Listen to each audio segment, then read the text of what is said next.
Hoje a gente vai iniciar, que eu acho que é o assunto mais comentado no mundo inteiro, do qual todos atualmente viraram especialistas nesse assunto, que é geopolítica, mais especificamente o caso da Venezuela, com essa prisão do Nicolás Maduro pelo governo americano. Mas aí, para esse acontecimento, para o Rômulo não falar, a gente já fala tanta coisa de orelhada, para a gente não falar essa coisa de orelhada e essas opiniões, e várias opiniões que vem surgindo na internet, a gente resolveu convidar o Pedro Rafael Pérez Rojas Mariano de Azevedo. Ele é brasileiro e venezuelano, ele é filho de venezuelanos. Ele escreveu esse livro aqui, A Venezuela e o Chavismo em Perspectiva, análise e depoimentos. Então, a família dele participou ativamente da política na Venezuela. Então, o cara que está muito inteirado nisso, e ele vai poder trazer todo um contexto histórico e emitir a opinião de quem vive, que, na verdade, assim, é atingido diretamente pelo que está acontecendo, principalmente na área emocional e familiar que você ainda tem na Venezuela. Então, é um prazer poder receber aqui o Pedro Rafael. Meu irmão, seja bem-vindo. Pô, obrigado por você estar aqui conosco e dividir. Primeiro, conta um pouquinho desse livro para a gente e essa questão histórica, né? Como é que a Venezuela chegou nessa situação, nesse ponto? Primeiro, eu tenho que agradecer vocês aí do Fala Guerreiros, todos que estão ouvindo, né? Que estão acompanhando vocês também aí há esse tempo. E vocês em específico, o Rafa e Rômulo, pelo convite, pela oportunidade. Essa semana realmente tem sido intensa. De repente, ano novo, a gente acha que as coisas vão continuar um pouco mornas. De repente, o Trump entra e põe uma fim de festa pro Maduro. Te surpreendeu? Me surpreendeu a rapidez e a maneira que foi. Não me surpreendeu tanto, porque se você olhar para o Osama Bin Laden, quando eles foram lá e mataram o Osama, foi tão rápido quanto e foi em uma situação tão adversa quanto. Me surpreendeu também que o brasileiro não entendia o quão ruim era esse presidente. Me surpreendeu também a quantidade de gente na rua comentando sobre isso. Eu tenho caminhado aqui pelas ruas centro, zona sul e tal, por onde eu vou andando, e tenho escutado até o cara do Jogo do Bicho ali do Largo do Machado, que eu passei em frente a ele, ele conversando com alguém ali, não sei se alguém que estava jogando, enfim. Então, o cara que cuida o flanelinha do carro, comentando com o outro. Então, me surpreendeu muito mais isso do que a própria operação do Trump. E o livro nos atemos, né, à época Chaves, até porque não sabíamos, esse livro foi lançado em 2022, junho de 2022, mas estava pronto praticamente desde a pandemia, e junto com o professor Paulo Velasco, foi justamente para poder fazer com que o brasileiro entendesse o que é o período Chaves para a Venezuela e para a região também. Porque nós aqui no Brasil passamos só com Chaves, FHC, Lula 1, Lula 2, Dilma... Dilma Dilma ainda. Então, vem todo esse período, e aí? Quantos anos de Chaves no poder? De 99 a 2013. Tá. Ou melhor, de 99 a 2012. Que dezembro de 2012 ele foi embora para Cuba e nunca mais voltou. E aí vem o primeiro passo da ditadura do Maduro, que eu sempre defendo essa linha de raciocínio. A Venezuela não elege um vice-presidente. O vice-presidente é designado como se fosse um ministro. Aqui no Brasil é canetada do presidente da República. Então, o Maduro é designado pelo Chaves, o Chaves vai embora e fala: você vai ser o meu substituto se acontecer alguma coisa comigo. Então, ele morre no começo de 2013, e aí o Maduro assume a presidência sem ser um cara eleito. Então, se eu não sou eleito e eu assumo uma presidência, isso já é um golpe de Estado, digamos, né? Então, em janeiro de 2013, eu defendo que ali já tinha uma ditadura na Venezuela e que acabou agora no último final de semana aqui de janeiro de 2026. Mas Chaves era um ditador? Eu considero que sim, cara, porque eu ia todas as minhas férias para a Venezuela, desde criança. Não fui, justamente a partir do momento que o Maduro assumiu em janeiro de 2013, foi a última vez que eu estive na Venezuela, até 2023, foi quando eu voltei 10 anos depois. E o Chaves, ele já perseguia líderes de oposição, a população ia para as ruas e tinha confronto das forças armadas, das polícias, contra a população. E Simão Bolívar, que é o grande líder, né, que o Chaves dizia, né, Bolívar acima de tudo, tem uma frase icônica dele que maldito aquele soldado que aponte a arma contra o seu próprio povo. Então não é só o soldado que está obedecendo a ordem, maldito também é aquele que manda apontar. Sim. Então o Chaves tem essa responsabilidade em cima dele, e tem vídeos de manifestações que mostram claramente o Nicolás Maduro em cima de um viaduto apontando a arma contra a população. Então é todo um comboio só ali, né? Um conluio entre eles. Então, você olhar para 2006, por exemplo, o Manuel Rosales, que foi candidato a presidente contra o Hugo Chávez, ele teve que sair correndo da Venezuela. Por quê? Porque era perseguido, e onde há perseguição é uma ditadura. Tantas fazendas sendo ameaçadas de expropriação de pessoas que faziam suas terras serem produtivas em prol do país, e ele ameaçando de expropriação. Isso aí é um socialismo. Então, para mim, sim, é uma ditadura. Essa semana passada, a última semana de dezembro, coincidência, eu raramente entro no Facebook agora, abri lá o Facebook, fui naquelas recordações que tem, né?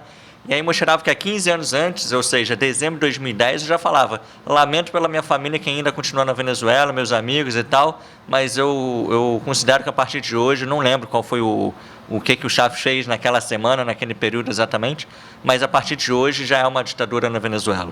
Então, assim, há 15 anos atrás eu já estava falando isso. Então, sim, para mim o Chaves já era uma ditadura. Ô Pedro, mas do início, quem era o Chaves? Como que ele começou? Quais eram as propostas dele no início? Porque o cara chega com uma conversa elegante para poder dar o primeiro passo. Sim. E aí depois ele muda essa conversa. Como ele começou? Elegante é pero no mucho. O Chaves, ele, na verdade, ele vem de 1992, fevereiro de 92, ou seja, vai completar agora 34 anos. Ele com um grupo, ele era do Exército, né, tenente do Exército venezuelano, com um grupo, entre eles o Diosdado Cabello, que hoje ainda é o ministro do Interior e da Justiça da Venezuela, entre outros militares. Eles tentam fazer um golpe de Estado na Venezuela. Então, eles atacam o Palácio de Miraflores, que é considerar como o Palácio do Planalto aqui no Brasil, digamos, para o pessoal entender. Ataca com mais 100 quilos de bomba o palácio, mata mais de 170 pessoas inocentes que estavam ali trabalhando, passando por ali, e aí ele é preso. Então, ele não começou de uma forma romântica, digamos, uma forma bonita, né? Ele começou de uma maneira bem agressiva. Ele é preso, pede ali a possibilidade de uma intervenção na TV pública, em rede nacional, e fala, paramos, mais ou menos isso, paramos, mas por enquanto nós vamos parar. Ou seja, ele já avisava que eles não iam parar de fato. Em 94 ele ganha uma anistia, uma possibilidade de ser solto da prisão, e aí em 98 ele vem como candidato a presidente. Aí as pessoas veem ele como um candidato sério, ele vem de uma maneira democrática, ele foi eleito democraticamente, mas temos que lembrar que, somando todos os votos dele e dos candidatos da situação, todos os candidatos a presidente da Venezuela em 1998, os votos em brancos e nulos foram maiores. Então, teve mais gente não indo votar que votando nele, que foi eleito. Mas aí então, é o jogo, né? É do jogo, é o jogo. Mas é bom sinalizar isso, que a sociedade venezuelana estava rechaçando qualquer candidato que havia. Todos eles. Aqui no Brasil, na última eleição, a gente teve um número bem grande também. Bem grande também. Sim.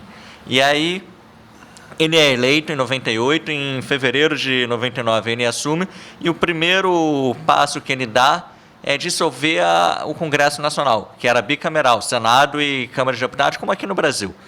E aí transforma numa Assembleia de Deputados, e aí começa a fazer diversas mudanças. Essa dissolução, na verdade, ele juntou o Senado com... Virou unicameral. Virou uma unicameral. Ficou como se fosse o Congresso Nacional hoje. Exato. Não. Virou como se fosse o Congresso. Tirou o Senado. Tirou o Senado. Tirou o Senado? Tirou o Senado. Virou uma Assembleia Nacional, que é só os deputados.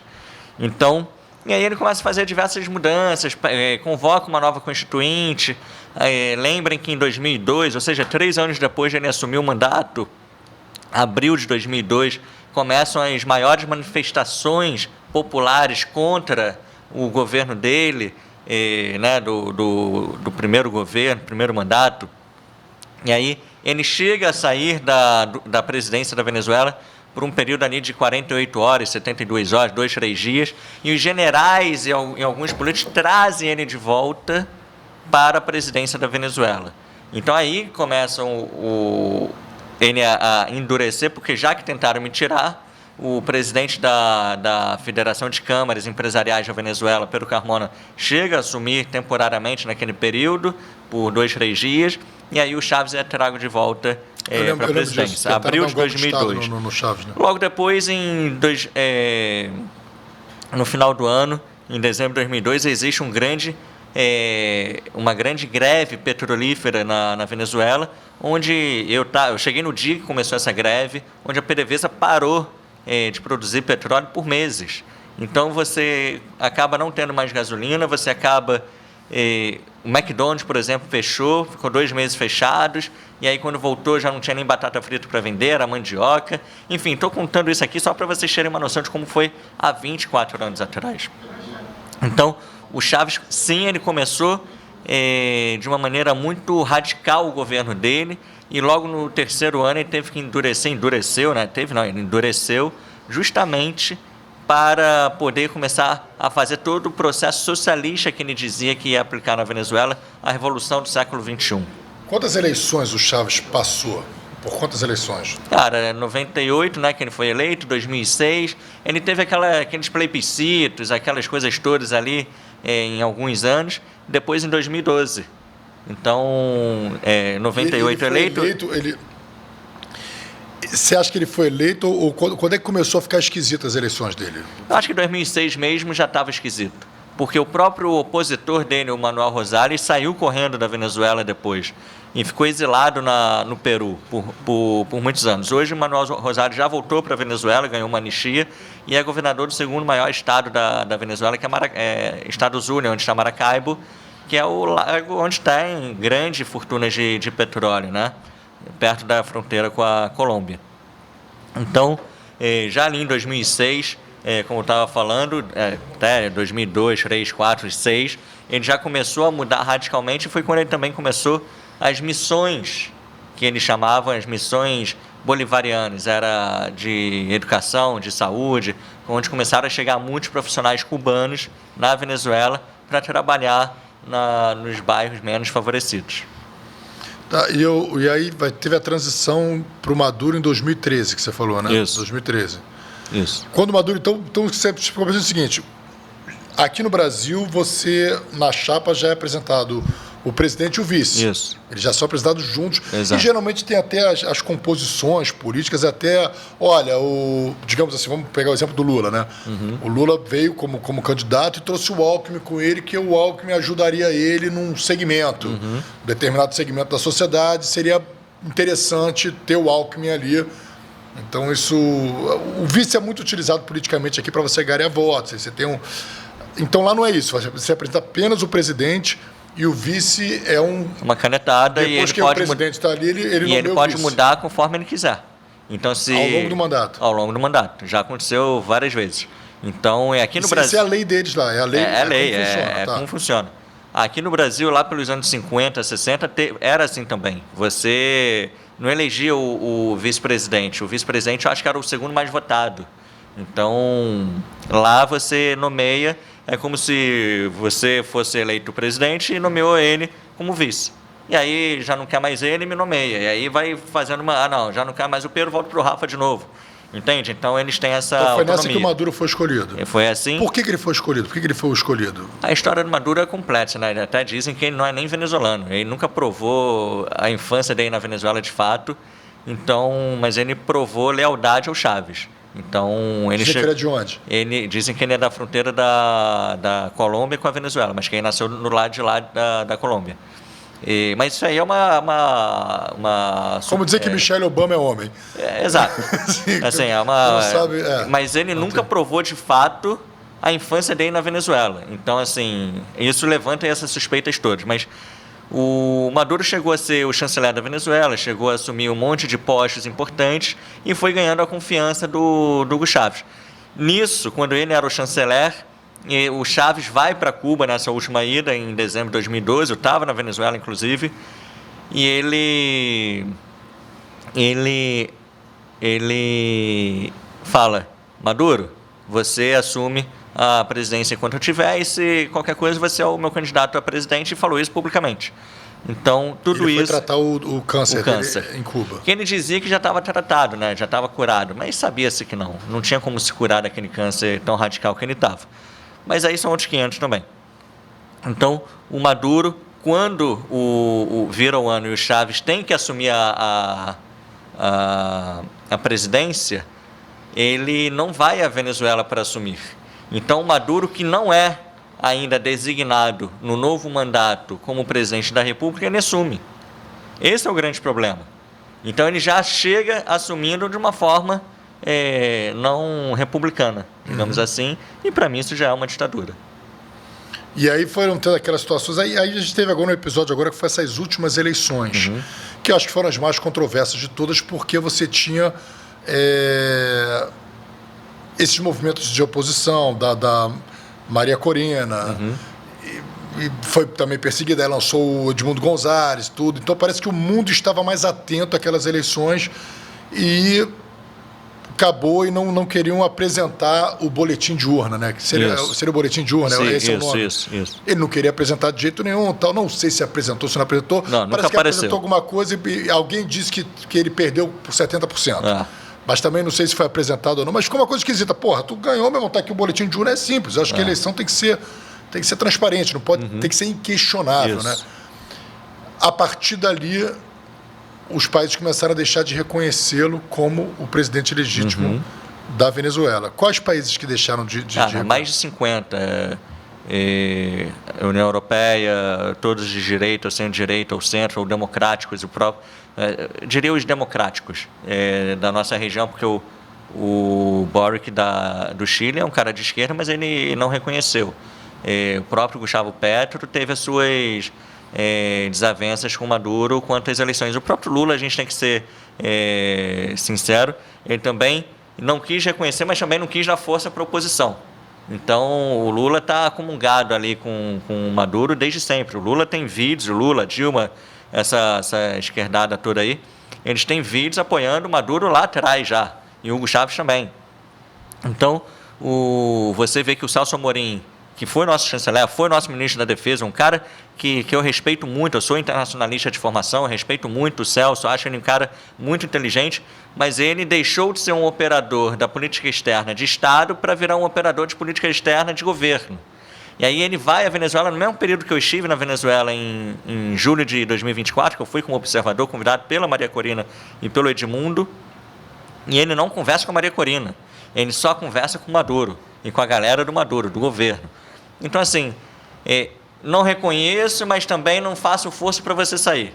E não podemos esquecer que o Lula deu aquela declaração que o Maduro era um exemplo de país, de líder, de democracia. Ele falou qualquer asneira lá para variar. Democracia relativa.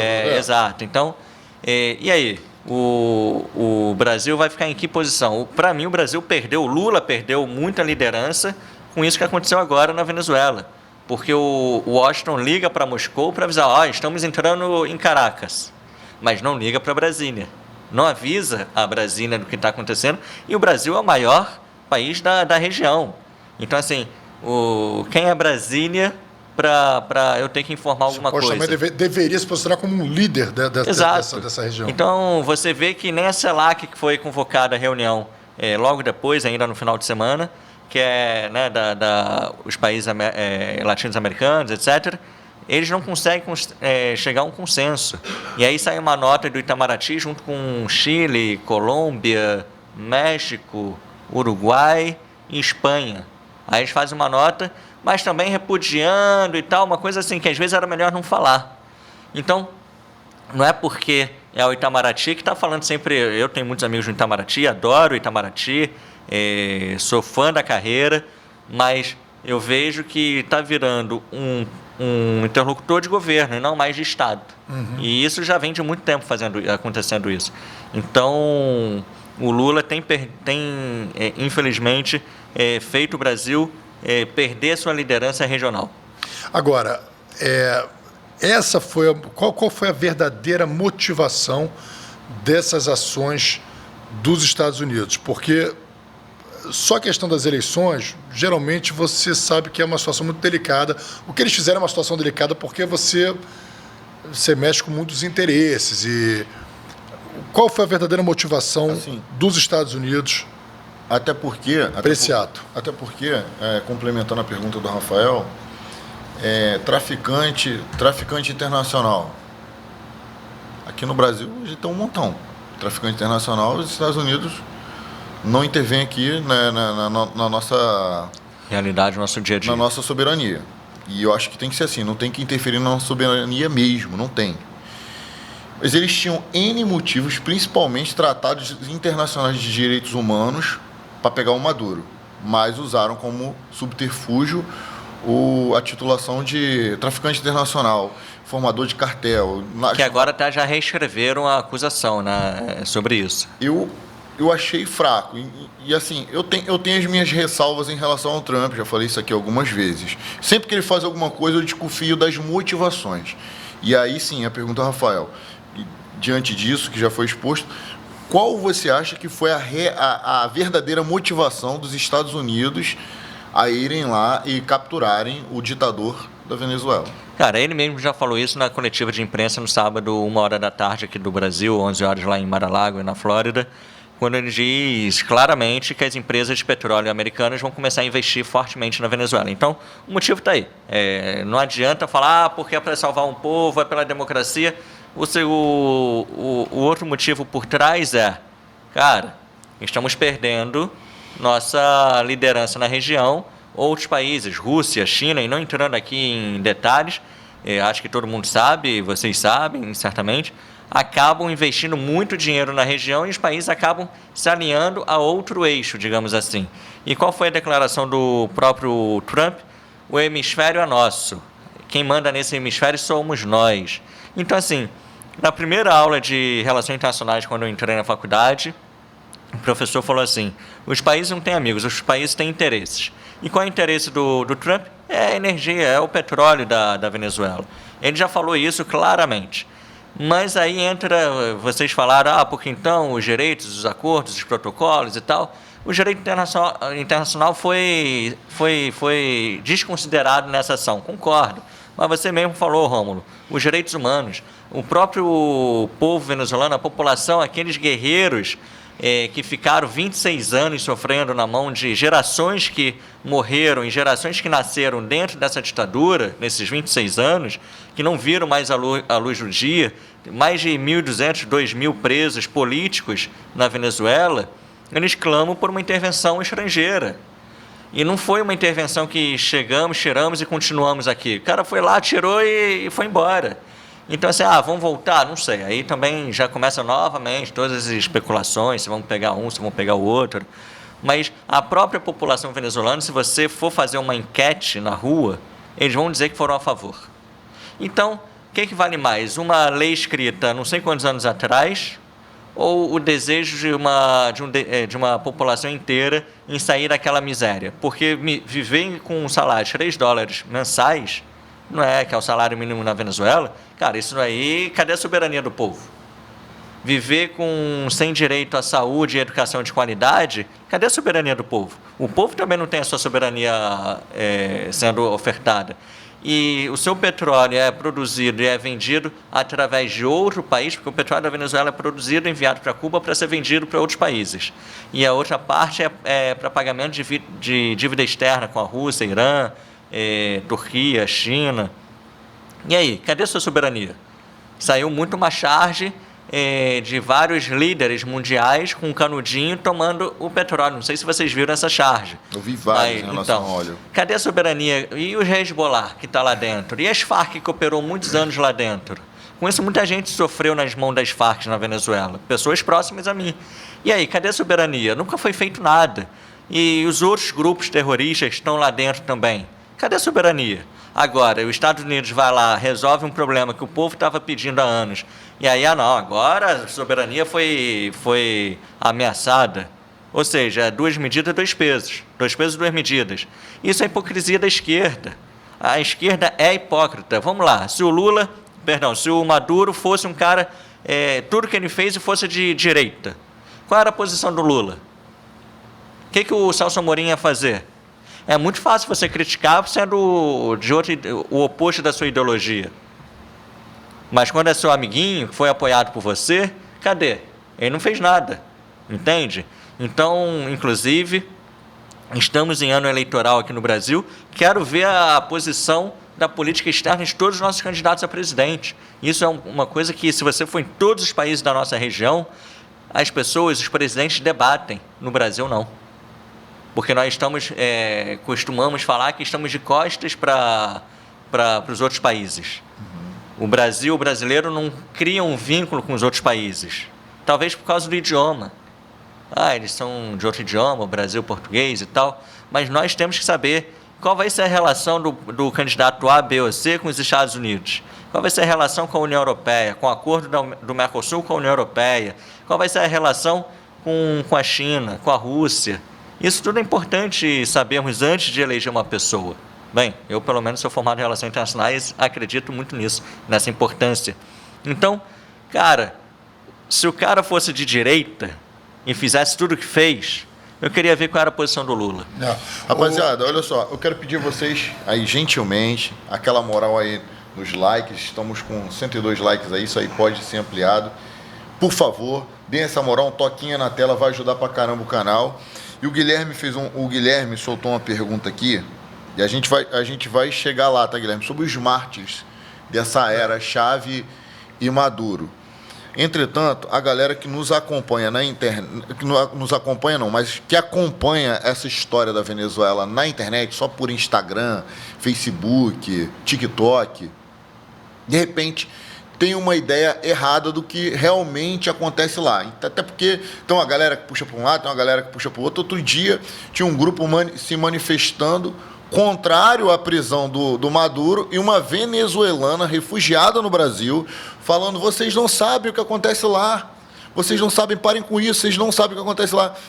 E nesse momento, ao contrário do que faz o Fala Guerreiro hoje, quando é do interesse da esquerda, o local de fala não é importante. Para a esquerda, o local de fala é sempre importante, é muito Exato. importante o local de fala.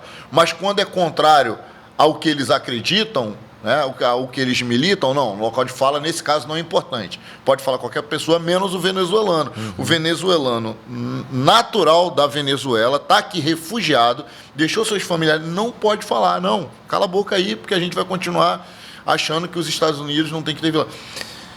Pelo que você acompanha nas redes sociais hoje do Brasil e o que de fato acontece na Venezuela, qual a análise que você faz? Sempre quando acontece alguma coisa em qualquer lugar do mundo, o brasileiro se acha o melhor analista daquilo que está acontecendo, né? Então, generalizando. Então, a mesma coisa que está acontecendo agora com a Venezuela. Eu tenho chamado eles os instagrameiros, analistas instagrameiros.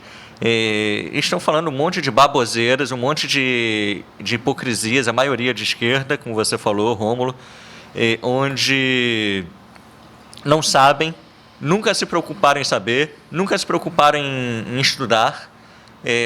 Obviamente, não vou falar porque também nunca foram para lá, porque não é todo mundo que vai querer ficar viajando para um país, para outro e tal. O brasileiro olha muito mais a Europa e Estados Unidos, e Argentina, né, e Chile.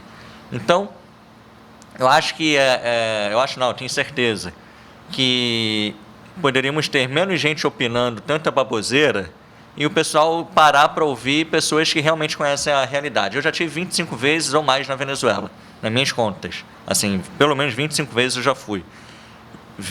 Obviamente que eu era criança antes do Chávez ser eleito, eu estava no dia da eleição dentro do consulado da Venezuela, naquela época, na Praia de Botafogo, e vi as pessoas chorando por causa da eleição de um presidente, mas chorando de tristeza. E acompanhei as manifestações populares, todas as minhas férias, ia para as ruas com meu avô, com meus tios, manifestar contra o Chávez. Então, assim, as pessoas realmente não sabem o que acontecia na Venezuela. Aquelas manifestações que não eram só por 20 centavos, como diziam, né, em 2013 aqui no Brasil, ou em 2015, 16, pelo impeachment da Dilma, cara, aquilo ali não é nada em comparação ao que aconteceu na Venezuela, onde milhões de pessoas iam para as ruas no mesmo dia, no país inteiro, e muitas vezes saíam mortos. Aqui você não via gente, obviamente teve um caso ou outro, né, obviamente, sabemos, mas você não tinha o exército atirando contra a população, você não tinha tanta confusão nas ruas como tinha na Venezuela. Isso aqui teve lá, tinha 5, 10 vezes pior. Então, é o que eu digo, deixem de ficar falando besteira, deixem de querer ficar mitando nas redes sociais, porque essa galera está passando vergonha. Quando acontece qualquer coisa no mundo, é uma coisa que eu não sei sobre, ou que eu não tenho profundidade, cara, eu fico calado. Eu, Pedro Rafael, fico calado. Agora, começou a falar sobre Venezuela, irmão, estou correndo, participando de um monte de podcast, um monte de programas de TV, justamente para tentar levar para a população uma informação fidedigna, o que realmente está acontecendo, entende? Então, estou todo dia conversando com pessoas que estão na Venezuela ou que estão fora, mas eu sei que tem as informações de dentro também, justamente para tentar levar o assunto mais atualizado possível para o brasileiro. Uma coisa que a gente fala de soberania, né? Está falando muito que a soberania foi violada. O povo é soberano. A soberania ela não é de uma pessoa, de um indivíduo. A soberania vem do povo. Então, quando a gente fala, mas o interesse é no petróleo. Sim, mas até então, nós temos, acho que a Venezuela tem 1/5 do petróleo do mundo. Uhum. Então, é um país muito rico, tem as maiores reservas de petróleo do mundo. O quanto esse recurso natural que pertence ao povo venezuelano foi revertido para o bem dele nesse tempo todo. Então você vê pela economia venezuelana, aonde chegou a economia venezuelana, isso não aconteceu. Uhum. Usaram o petróleo para qualquer coisa, menos para o bem-estar daquele povo venezuelano. Aí nós falamos de violação de direitos internacionais. Eu vi manifestações, quando você falou da manifestação de 2013, a gente teve uma morte muito grave, que foi de um jornalista morto por um militante que jogou um rojão Vargas, na cara dele, Brasil, o jornalista da Bandeirantes, o cinegrafista Santiago. E quando o povo se manifestava, que é legítimo toda manifestação, seja de insatisfação ou de satisfação, eu vi manifestações brasileiras também que os caras apoiavam o atual presidente, outras que rejeitavam o atual. Isso todo mundo já testemunhou, o próprio Maduro enviando tanques para passar por cima da população. Então isso é uma violação de direitos humanos e, consequentemente, uma violação de direito internacional. Uhum. Quando eles não tinham condições de explorar o petróleo, empresas internacionais foram lá e levaram a tecnologia e investiram dinheiro, estiveram lá e de uma hora para outra o Chávez simplesmente tomou aquela empresa deles. Isso é uma violação do direito internacional, de contratos, de acordos econômicos e comerciais. Quando você não dá transparência a uma eleição, você está violando o direito internacional. Ou seja, então a soberania é para proteger o violador dos direitos internacionais, dos direitos humanos, quando você não permite que esse... E mais, os Estados Unidos investem nas empresas petrolíferas, o Chávez toma aquelas empresas e depois aquele petróleo fica abastecendo opositores geopolíticos daquele que colocou aquela empresa ali. E depois financia também com narcotráfico, jogando drogas para lá, que é uma das alegações dele. Então, se torna uma falácia. Quando você olha os fatos, realmente essa questão da soberania se torna uma falácia. Então, seguindo esse raciocínio, será que a Rússia, os Estados Unidos, violaram a soberania da Alemanha ao entrarem lá para capturar Hitler? E vamos mais recente, Rússia e Ucrânia, e vamos supor, todo mundo fala muito aí que a China em algum momento vai invadir Taiwan, e aí o que adianta falar, porque então nós condenamos e exigimos a devolução do Maduro para a Venezuela e tal, mas calma aí, a Rússia invadiu a Ucrânia e aí foi condenada que isso não poderia ser feito, continua. Há mais de 2 anos, 3 anos já quase, né? Então, se a China invadir Taiwan, estamos supondo que isso é o que falam, né? E aí, não, então o Conselho de Segurança falou que nós não podemos invadir, então vamos recuar nossas tropas. E tem uma outra violação também que aconteceu, o seguinte, o Brasil mandou um avião para o Peru para resgatar uma condenada pela justiça peruana, pelo governo peruano. Ele invadiu pegou aquela mulher e trouxe para cá. E voltou. Isso não é uma violação. E ele violou a soberania do Peru. Exato. Então, assim, violações à soberania acontecem todo dia e nós não sabemos. Essa é a verdade.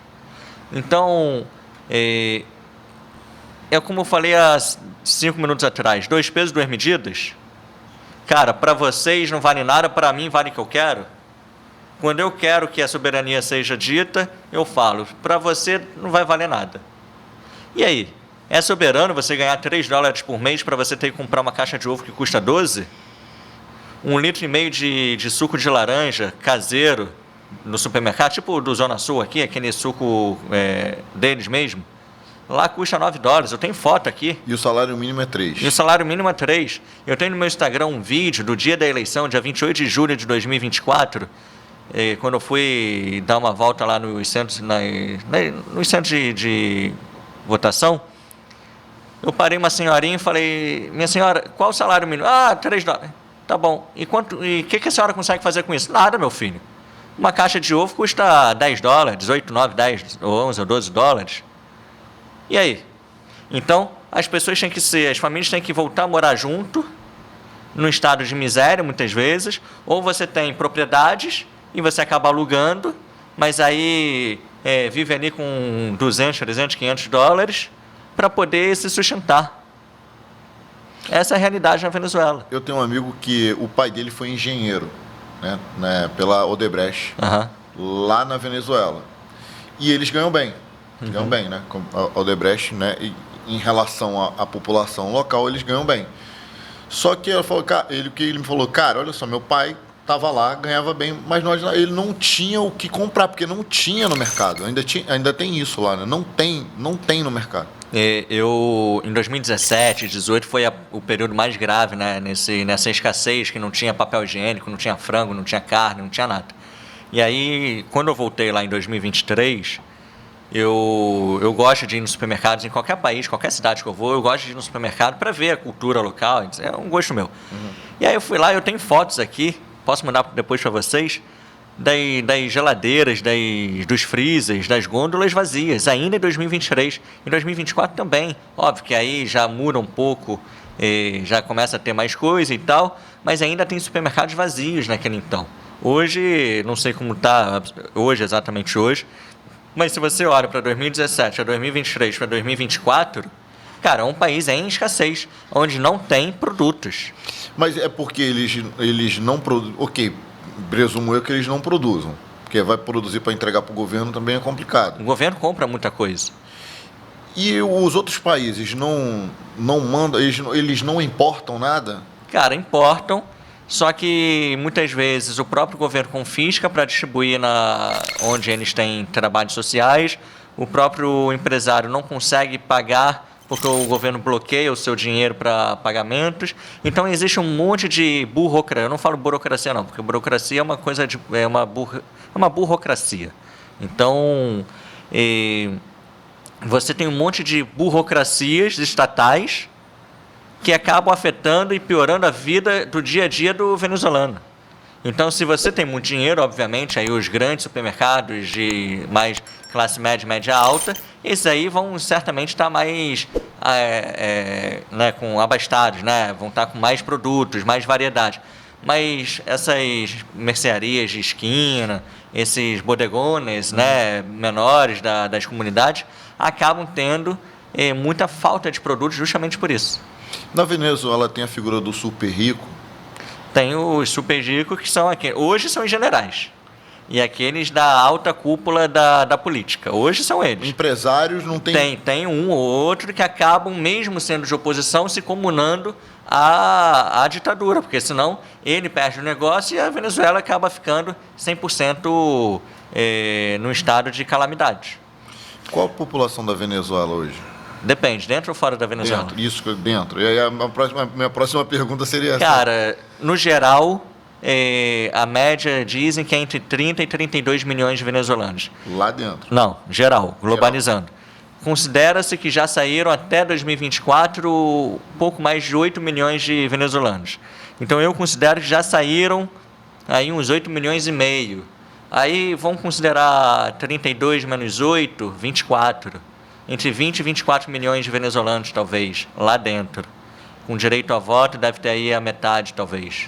E você vê que é um país audacioso, né? Ele era um ditador audacioso, porque ele, assim, num linguajar bem popular, ele canta essa marra toda, mas como um flash dos Estados Unidos chegou lá e o extraiu rapidamente, sem muita defesa, não houve defesa. Se fosse, por exemplo, em Israel, ia ter equipe antiaérea. O pau ia comer. Não ia pegar fácil, não ia. Mas na Venezuela o cara tá e não, entrou lá e extraiu. Tem até um humorista falando 47 segundos, como é que faz para pegar 47 segundos? E aí como que faz para pegar? Ele comparou com Lázaro, né? O humorista falando, pô, meu irmão, a polícia ia para um lado, Lázaro ia para outro, dava a volta, ria da polícia e ia embora. Foram semanas atrás do Lázaro, semanas ou meses, Lázaro. Enfim, foi um tempão atrás do Lázaro. 47 segundos, e surgiu outro Lázaro, o humorista fala, chama Trump. Umas perguntas aqui. César, começa a separar umas perguntas da galera do chat. O pessoal que está fazendo perguntas. Tem chat do Guilherme. Eu fazer uma pergunta. Maduro é um narcotraficante? Bem, ele é o cabeça da narcoditadura, né? Então, ele tem sobrinhos da esposa dele, da Cília Flores, também foi presa, que estiveram presos por tráfico internacional de drogas nos Estados Unidos, foram soltos há 2, 3 anos atrás, e numa troca de prisioneiros entre Estados Unidos e Venezuela.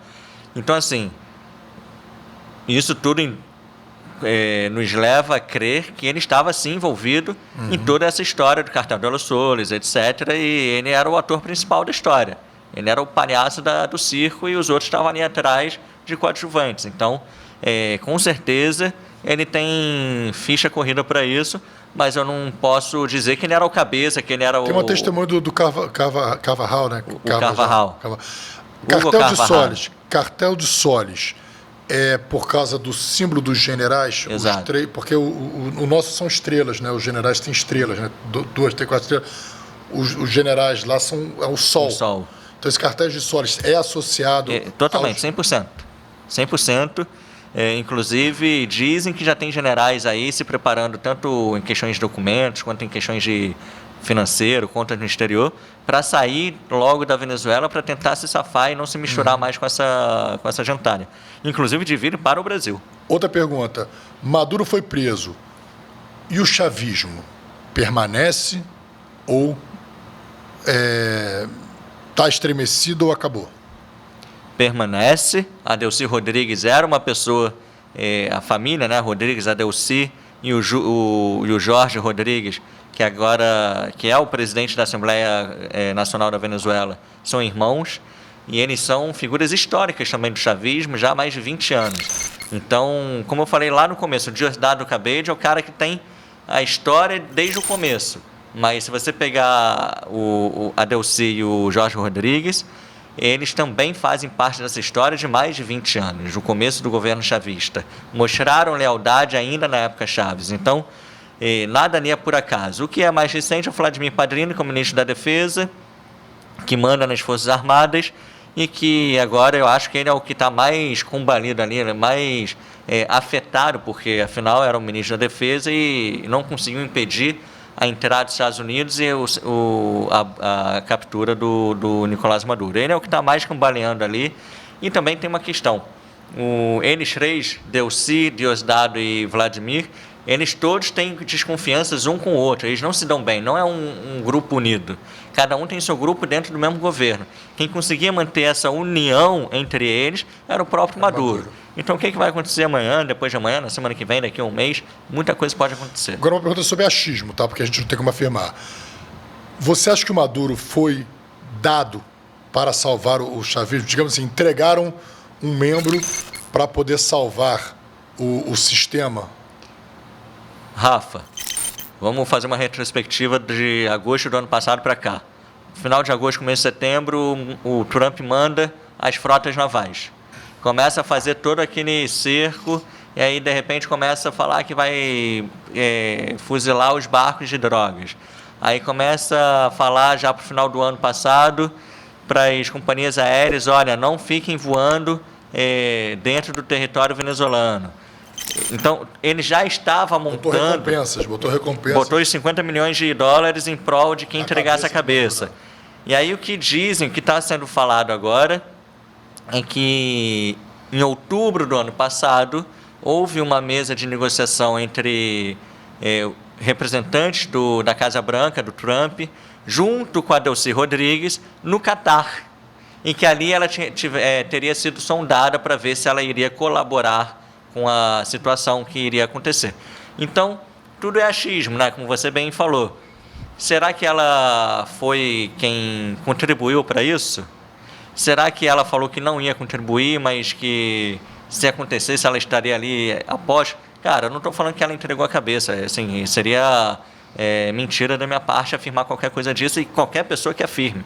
Mas tão cedo essa história não vai ser à luz do público. Pode ser que sim, pode ser que não. Exato. A gente não vai afirmar. Exato.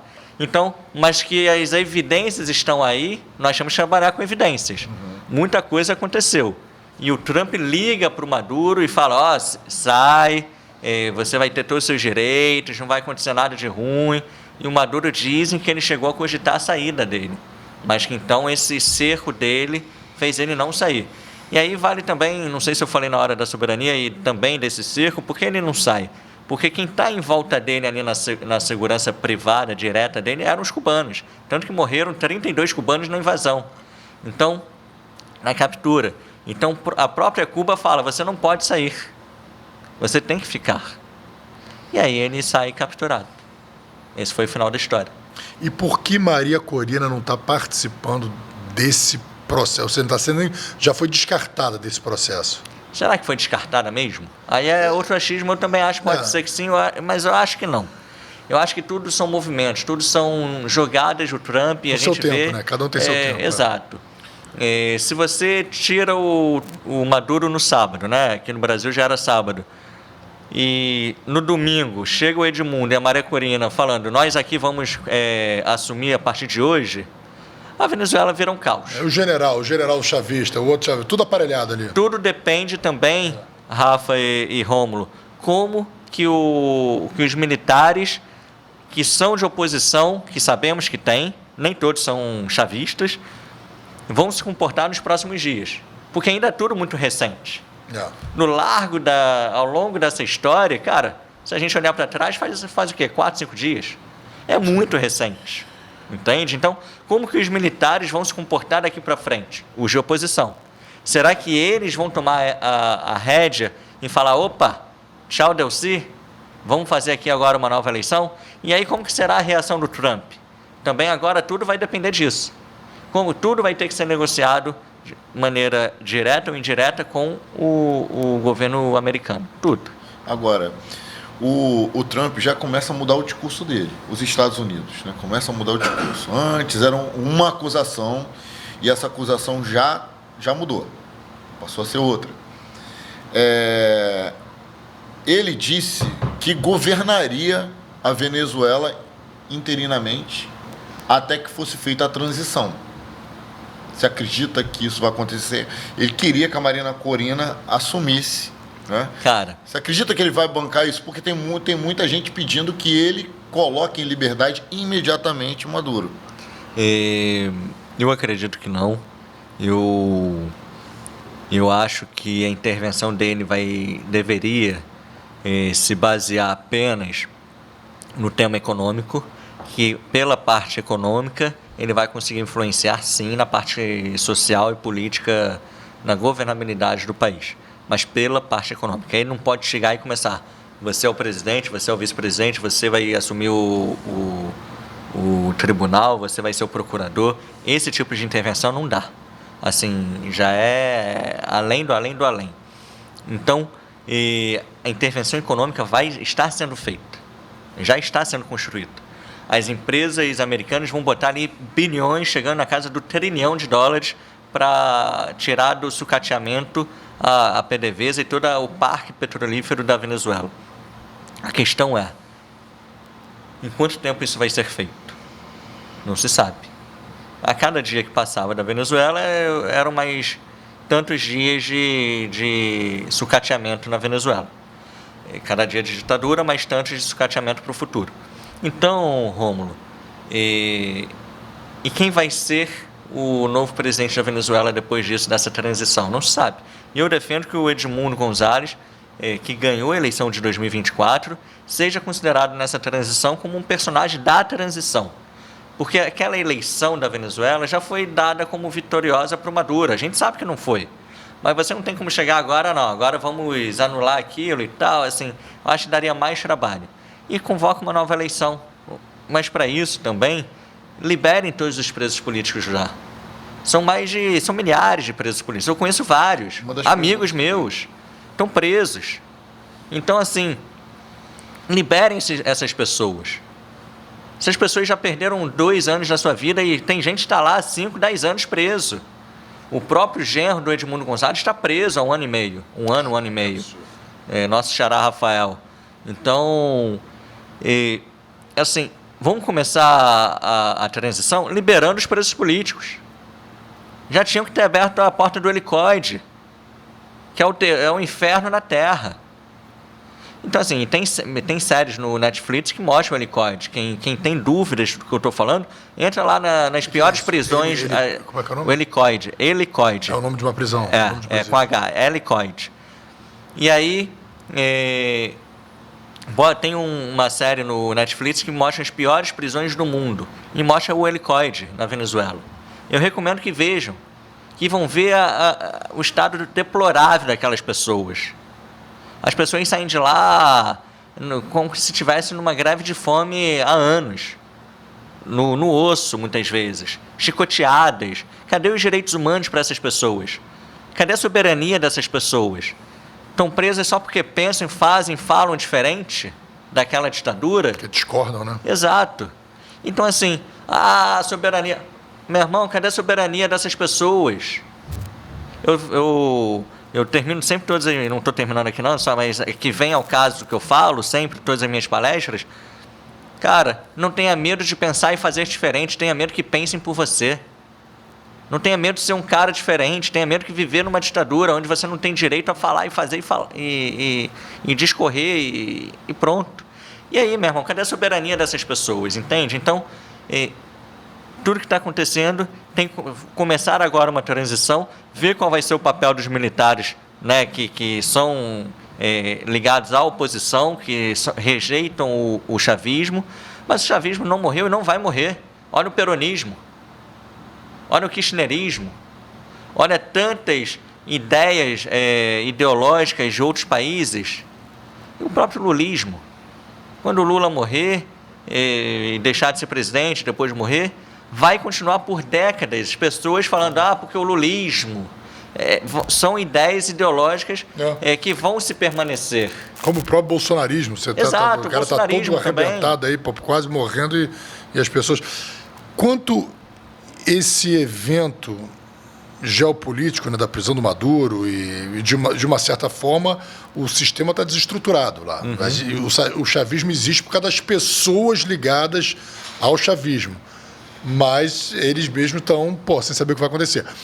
Quanto isso afeta o nosso país aqui? Cara, justamente no que a gente estava falando antes, eu acredito muito na questão que isso vai afetar a campanha de 2026, na política, nos debates, etc., em que a população tem que buscar saber qual é o papel que nós vamos fazer junto aos outros países, a política externa. Então, isso falando de 2027 para frente. Agora, hoje, Brasília está parada, né? Ainda o Congresso está de recesso, o Judiciário está de recesso, o Lula só voltou agora a trabalhar presencialmente, ontem, eu acho. Então, ontem ou hoje. Então, eu já morei em Brasília, sei que existem períodos que Brasília para. E hoje ela está parada, literalmente. Os funcionários públicos trabalham, mas, cara, quem decide está em casa. Então, o que vai afetar a política do Brasil hoje aqui? Quase nada, mas afeta o nosso lado previdenciário, afeta o nosso lado de segurança pública. Roraima, por exemplo, dobrou de população. De 300 para quase 600 mil habitantes. Roraima, o estado da fronteira. E há um ano e pouco atrás, quando eu estive lá, fui fazer em loco, né, conhecer Roraima e a fronteira com, com a Venezuela, ainda entravam de 500 a 600 venezuelanos ao dia, caminhando pela fronteira. Imagina quantos não saíam pela fronteira com Cúcuta, na Colômbia também. Então, recentemente recebi a informação que diminuiu um pouco esse êxodo, está ali na média dos 200 a 300 por dia, mas, cara, somando tudo, a Venezuela é o maior êxodo na América Latina de refugiados na história. Não é de 10 anos para cá, é na história. E o segundo maior êxodo de refugiados na história do mundo. Acho que perde só para a Síria, se eu não me engano. Então, isso afeta sim o Brasil, porque acaba todo idoso que entra no Brasil pela Operação Acolhida recebe um salário mínimo de aposentadoria, são empregos... Sendo venezuelano. Sendo venezuelano. Todo mundo recebe a carteira vacinal, todo mundo recebe todos os documentos que lhe é necessário para poder conseguir um emprego. É uma ajuda humanitária ali, né? Exato. Que é bancada pelo povo brasileiro. Exato. E também era por outros países, né? Porque aí joga o problema para lá, a gente ajuda a resolver lá. Mas hoje é basicamente pelo governo brasileiro. O que acontece no Brasil hoje, muitos temem que o Brasil possa ser... Muitos acham que o Brasil pode se virar uma Venezuela. As pessoas falam assim, nós vamos virar uma Venezuela. É possível que isso aconteça? Cara, eu rejeito muito essa linha de pensamento, tá? Sou um cara de direita, mas por conhecer ambas realidades, primeiro você tem que olhar o número o tamanho do país, o número de população. Óbvio que tudo pode, da noite para o dia, da cabeça de um maluco, tudo pode virar, óbvio. Mas as Forças Armadas, o Judiciário, o Legislativo e o Executivo, os quatro, vão entrar num conluio? Tem que estar todo mundo na mesma linha. Hoje parece que existe digamos assim, ninguém assim, existe um poder hoje que determina, faz as determinações e não existe mais peso, como é que é o... Peso contra peso. Peso e contrapeso, né? Assim, pelo menos a impressão que nós temos, tá? Eu posso estar enganado, claro. Mas a impressão que eu tenho é assim, eu não vejo ninguém... O Judiciário quer mandar e o Legislativo não legisla. Vou dar um exemplo.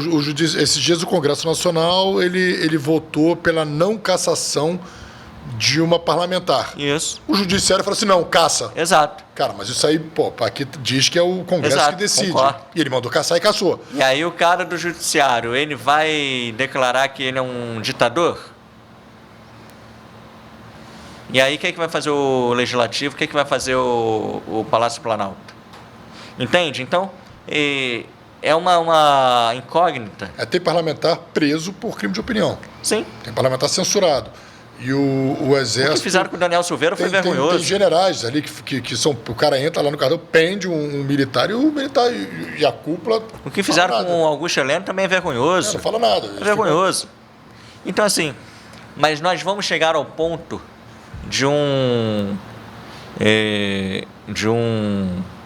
o problema, vou fazer uma piada aqui. O problema é que se o Moraes virar um ditador e fizer uma linha ideológica, a linha ideológica dele vai se chamar moralismo.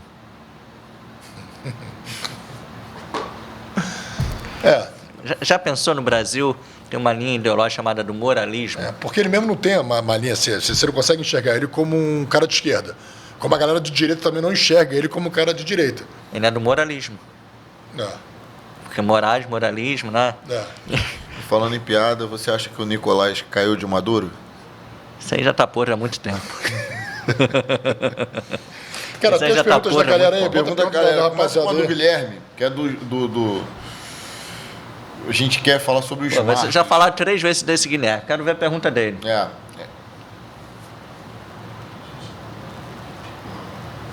Bom que a gente avisou o César um tempo com antecedência.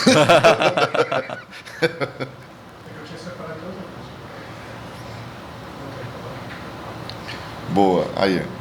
Valeu a moral, Rômulo. Agora, já abusando. Pergunta a ele Pergunta se ele vê alguma semelhança entre os caminhos que o Brasil está tomando e os caminhos no início da Venezuela. Valeu. Essa pergunta foi respondida, acabou de ser respondida, inclusive. Eu quero que ele pergunte sobre aquele personagem que foi morto enquanto lutava por liberdade.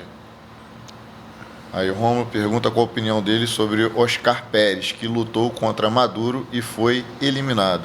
O Oscar Pérez é dos mais conhecidos, então assim... Era o foi ator? preso. Hã? Ele era ator? Não, ele era militar, se eu não me engano, não? Teve um Militar. também que era ator também. Era ator e militar. Então, o Oscar Pérez, para vocês que não conseguem se situar, é aquele que foi... ele foi cercado Isso. por forças militares e tentava se entregar. Então, enquanto ele tentava se entregar e eles atiravam contra a casa, já tinham matado algumas pessoas que estavam com Oscar Pérez, ele gravou um vídeo falando, eu tô tentando me entregar, mas eles decidiram, eles querem me matar. Eles não querem minha rendição, eles querem me matar. eliminar. Olha aqui, ó. Oscar Pérez foi um ator e policial venezuelano. Eu sabia do investigado policial, do militar. Corpo de Não, Investigadores. você, o Rafael- Só não apresentou o podcast porque não tinha... Ele era ator e policial. Eu sabia da parte do policial. Mas, assim como ele, tem milhares de outros. Quantos jovens... Pô, eu tenho 33 anos. O Chaves foi eleito, eu tinha 6. Ou seja, vê aí meus primos todos da minha geração iam para as ruas, ou quase todos. A maioria também já saiu da Venezuela. E quantos amigos meus primos e amigos de amigos meus não foram mortos? Então, assim, o Oscar Pérez foi um célebre que fizeram. Mas quantos outros, durante as manifestações, não morreram? Milhares, centenas. Então, assim, não é só um ou outro, foram muitos. Você conhece o Weston? Weston na Flórida? Sim. É uma cidade que o pessoal chama até de Westonzuela. E tem Doralzuela também. Doral, porque de tanto venezuelano que eu morei em Weston durante um ano. Legal. E eu testemunhei em algum evento que teve, que digamos assim, que foi algum evento que o Maduro estava ali enfraquecido politicamente, eles acreditavam que naquele momento Maduro iria sair do poder. Cara, eu vi uma manifestação, meu irmão. 2019, talvez? 2017. Tá. Foi quando estava a maior crise de fornecimento, de Foi subsídios 2017, e tal. exatamente. Foi esse ano que eu morei lá. Cara, eu vi uma manifestação, eram tantos carros com a bandeira da Venezuela, mas assim, você se perdia no horizonte. Isso, assim, eu vi. Carros assim mesmo, gente pra burro. E eu dava aula numa academia, né? Dava uma aula de jiu-jitsu numa academia e tinha o professor de karatê, era um venezuelano, que aí juntava aquela turma de venezuelanos lá Mas eu lembro que todos ali refugiados, todos ali pedindo asilo político, todos eles em processo, né? Porque eles iam conversar sobre visto, né? Visto de trabalho e tal, não sei o quê. Todos eles estavam nesse processo de asilo político. Então, assim, as pessoas não têm noção, né? Vem falar assim, a soberania da Venezuela. Cara, a Venezuela era uma ditadura, então não existe soberania na ditadura. Exatamente. Existe soberania na democracia, que é a vontade do povo. E a Venezuela, nos anos 60, 70, 80 e começo dos 90, foi o exemplo de democracia para toda a nossa região e para o mundo, com o Pacto de Punto Fijo. Então, onde havia a eleição e o governo, independente de lado partidário, ideologia, cara, você ganhou, toma a faixa, agora você perdeu, você me dá a faixa. Havia a governabilidade dentro da lei. A Venezuela foi um exemplo de, enquanto muitos países da América Latina estavam passando por momentos mais conturbados, governos militares, ditaduras também de esquerda, de ditaduras até à direita, em outros países, você via que na Venezuela você estava arrumando para um caminho bonito de se ver. A Venezuela esteve na vanguarda. Enquanto o celular aqui no Brasil, aquele tijolão, chegou no final dos anos 90, na Venezuela dos anos 80 já estava. Aquelas máquinas de refrigerante da Coca-Cola, né? Hoje você vê o que tem dentro da máquina. Antes você apertava um botão e vinha a lata.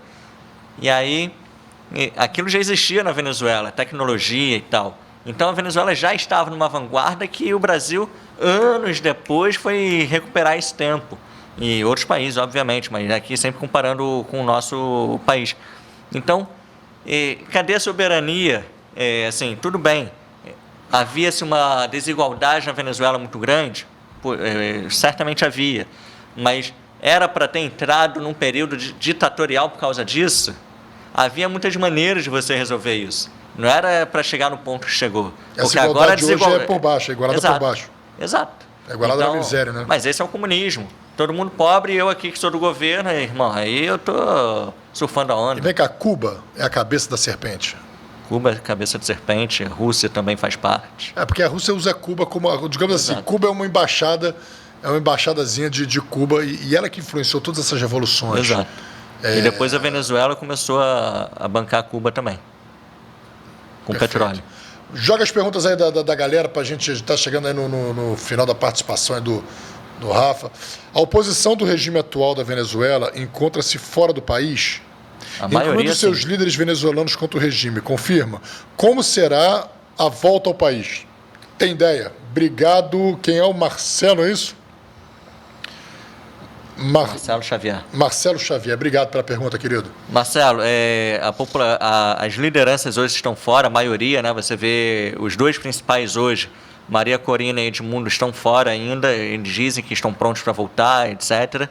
Mas essa semana você teve a posse de 30 deputados na Assembleia, 30 deputados de oposição na Assembleia.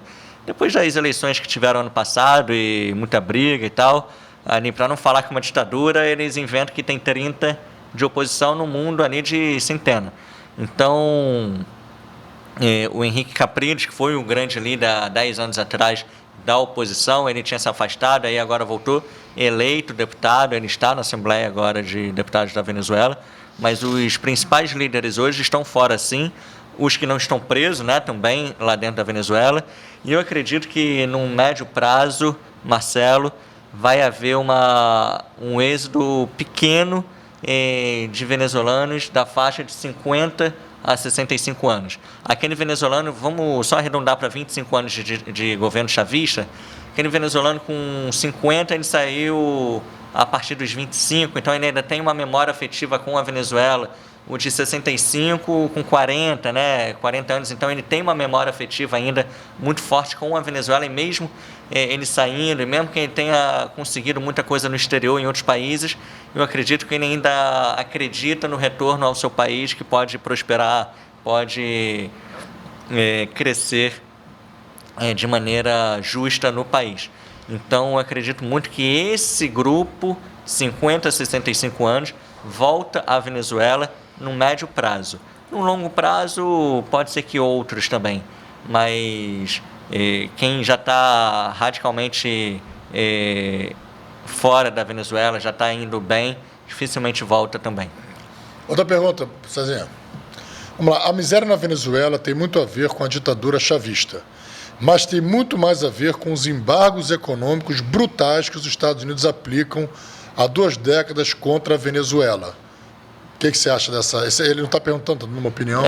Marco, assim, aí a opinião de cada um entra na ideologia de cada um, e assim como outros países ajudaram muito a Venezuela, não é por causa dos embargos. Eu acho que Cuba botou dinheiro, mandou os médicos, né, pegou o dinheiro da Venezuela, e Rússia vendeu armamentos para a Venezuela, a China botou rios e fundos de dinheiro na Venezuela.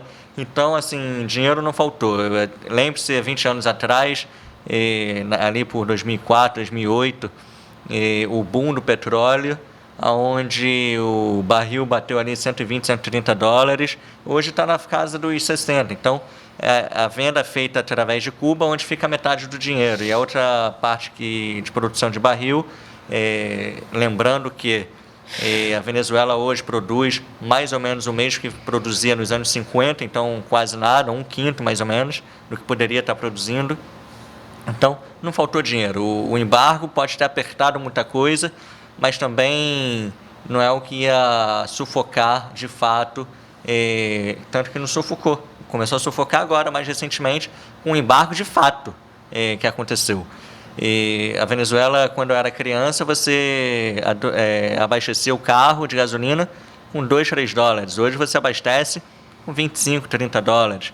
Mas para você conseguir botar gasolina, inclusive nas áreas nobres de Caracas, você tem que, muitas vezes, acordar e ir para uma fila de um posto 4, 5, 6 da manhã para conseguir botar gasolina.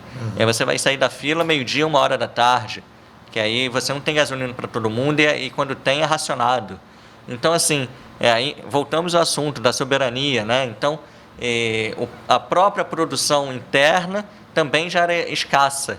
Então, tudo isso é o que dificulta e acabou criando essa conjuntura toda venezuelana. Aí o embargo também, cara, assim, no caso Venezuela e Cuba, é porque uma pessoa chegou lá e decidiu que não teria mais eleições livres. Ela ficaria iria se perpetuar no poder, fazer aliança com outras alianças econômicas, do qual os Estados Unidos falaram, cara, não me interessa. Se é para você agir dessa forma, não me interessa fazer negócio contigo. Então, não é uma coisa que não foi com a cara do cara. Outra pergunta, César? Após a extração do Maduro, ninguém tem falado na libertação dos presos políticos. Não vou mexer com eles agora? Obrigado, Hélio Carneiro. Eu já acabei de falar disso também, a importância de soltar os presos políticos. Então... Ainda não tem sido tocado nesse assunto, é um outro momento. Eu estou vendo uma mobilização dos ativistas venezuelanos, tanto dentro quanto fora da Venezuela, falando agora é o momento de libertar os presos políticos e tal. Então, eu acho que esse momento vai chegar mais rápido do que a gente possa imaginar, mas também não dá para prever de que maneira vai ser, quando vai ser, e etc. De uma certa forma, cara, o Exército, as Forças Armadas, eu acho que até, digamos assim, para entender, é fácil de você desmobilizar as Forças Armadas, porque elas têm o quartel, ela tem o uniforme, ela tem aquele padrão, ela tem aquela forma que é visível, né, bicho? A Força Armada é visível. Mas ele parece ter um problema das milícias, que se mistura ao povo e você... Acho que é muito mais difícil você desmantelar milícias do que exércitos, né? Esse problema da milícia na Venezuela. Cara, é até engraçado. Já vi vários vídeos, né, daquelas pessoas correndo, treinando e tal. Viva a Revolução, viva o chavismo, Hugo Chávez e tal. Mas são pessoas que literalmente não têm domínio sobre uma arma, não sabem o que fazer, não tem estratégia, não tem tática. Preparo físico, né? Exatamente. Então, assim, é um problema grave. Essas pessoas vão ter que devolver essas armas. Mas vamos lá, quem tem controle dessa galera toda é o Diosdado Cabello, inclusive, o ministro do Interior e Justiça da Venezuela. Ele é o chefe dessas milícias. Se a ditadura sai de vez, 100%, que saiu o cabeça, essas milícias vão virar o quê? Tipo umas Farc? Quem vai sustentar, né? Entende? Então, quem me garante que todas as armas vão ser devolvidas? A população tem que ficar andando com arma. Entende? Então, eu já vi várias vezes pessoas uniformizadas de miliciano e tal, armado, nas ruas mesmo de Caracas e do interior da Venezuela. Isso não é de agora, de 2 anos atrás ou do ano passado. Estou falando de 10 anos atrás, 15 anos atrás. Essas pessoas já estavam ali, as milícias venezuelanas e tal. Então, assim, é um problema de futuro da Venezuela. Perfeito. Mais alguma pergunta aí, bicho? Não? Tá. Bom, Rafael, cara, te agradecer demais por você ter parado um pouco essa tua agenda, que tá corridaço, eu sei. Mas antes, eu queria que você falasse um pouco sobre a Maria Corina, que é um nome que vem sendo mencionado várias vezes. É uma mulher que enfrentou o Chávez quando deputada e tal. Então, eu queria que você falasse um pouco sobre ela e qual a tua conexão com ela. Cara, eu realmente tiro o chapéu para ela, assim como tiro para todos os líderes políticos e ativistas da Venezuela, porque, como a gente já falou aqui, só eles que viveram, por opção ou não, esses 26 anos de ditadura da venezuelana, só eles sabem o que eles sofreram. Nós aqui podemos falar, debater, opinar, mas nenhum de nós 3 sofremos na pele diretamente. Eu sofri indiretamente, né?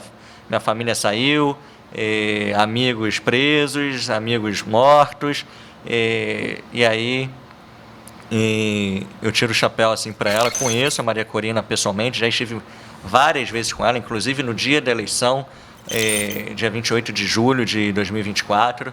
Tem vídeos dela dando declarações na área reservada do comitê de campanha, eu do lado dela, literalmente, ali. Então, assim, tenho sim esse approach, essa aproximação com o grupo dela, várias pessoas que são os assessores dela, inclusive aqueles que estiveram na Embaixada Argentina, que depois o Brasil teve que tomar de custódia a Embaixada da Argentina em Caracas, onde ficaram 6 ou 8 venezuelanos do grupo da Maria Corina, ali do grupo, do núcleo principal mais próximo da Maria Corina. Conheço vários que estavam ali, então assim, espero que ela possa ser reconhecida, como já é reconhecida, como uma das pessoas que se entregaram de fato à sua vida sem precisar, porque ela não precisa nada disso para viver, uma pessoa extremamente rica, de família, que abraçou a causa, não em prol dela, mas em prol do país. Então, tiro o chapéu para ela, sou fã. Esse livro que eu trouxe aqui para vocês, ela tem uma cópia desse livro, entreguei para ela em 2023, conversei por mais de 1h30 com ela nesse dia, depois estive com ela outras vezes, e assim, é uma pessoa formidável. Excelente. Então, cara, eu queria lembrar aqui de agradecer ao nosso amigo aí, Renato Almeida, coordenador do Disque Denúncia aqui do Rio de Janeiro, um amigo do Fala Guerreiro e amigo pessoal meu e do Rafa. Pô, gente da melhor qualidade. Quando ele viu, eu publiquei muita coisa no meu Instagram desde que começou a operação dos Estados Unidos lá, né? Eu comecei a fazer uma pesquisa séria até para publicar o passo a passo da prisão. Publiquei algumas coisas. E o Renato Almeida viu que eu estava publicando isso e me mandou uma mensagem: olha, uma boa pessoa para lá no Fala Guerreiro, que vai falar com autoridade sobre tudo o que está acontecendo, é o Pedro Rafael. Eu o conheço, tenho um contato. Falei, fala com ele então, ele tem interesse de ir? Ele, peraí, deixa eu pesquisar aqui. Aí voltou com a resposta, o César fez contato e o Pedro... O Renato é irmão nosso também, meu irmãozão. Pedido dele a ordem, e estou sempre aí às ordens de vocês. Só vou deixar aí para o pessoal meu arroba, né, das redes sociais, porque eu estou constantemente atualizando, estou começando a fazer vários vídeos. Todas as minhas redes sociais são iguais. Pedro Rafael RJ, RJ de Rio de Janeiro. Então, Instagram, Facebook, Twitter, todos são todos iguais. Então, fico aí feliz de ver o trabalho de vocês e contem comigo. E vou terminar com aquela frase que eu já falei. Mas antes, eu vi que tu tem um site também, não tem um site? Tenho pedrorafael.com.br. E aí, ali eu atualizo sempre. Hoje, inclusive, foi atualizado todas as minhas participações. Amanhã vai entrar o link de vocês lá, como é um histórico ali para as pessoas verem. Eu já falo disso há 10, 15 anos, então não sou um analista de Instagram de sábado para cá sobre a Venezuela. Então, não tenha medo de pensar e fazer diferente, tenha medo que pensem por você. Então, com isso aí, eu sempre encerro todas as minhas participações, que é muito do meu pensamento mesmo, é muito do que eu acredito de liberdade e democracia. E obrigado aí pelo convite. Obrigado, Pedro. Pede o like para a rapaziada. Sim, rapaziada, solta o like aí, por favor. Pedro, obrigado por você trazer esse esclarecimento, essa visão da Venezuela. Você sabe que o brasileiro é um povo muito solidário, a gente está solidário à situação da Venezuela, inclusive tá tendo... César, pode jogar aí, ó. Oi? Peraí que eu te mandei aqui, ó, peraí. Essa aqui, ó, tá aqui acima, peraí. O que é isso aí? Pedido de Pix? Tu vai postar aqui? Aqui, ó. Pegou? Oi? Não te recebeu, não? Não, então deixa. Te mandei aqui pelo pessoal, mas tudo bem. Eu só mandei prepara a foto do pedido de Pix, eu não estou ligado que foto é essa. Ah, puta, foi mal.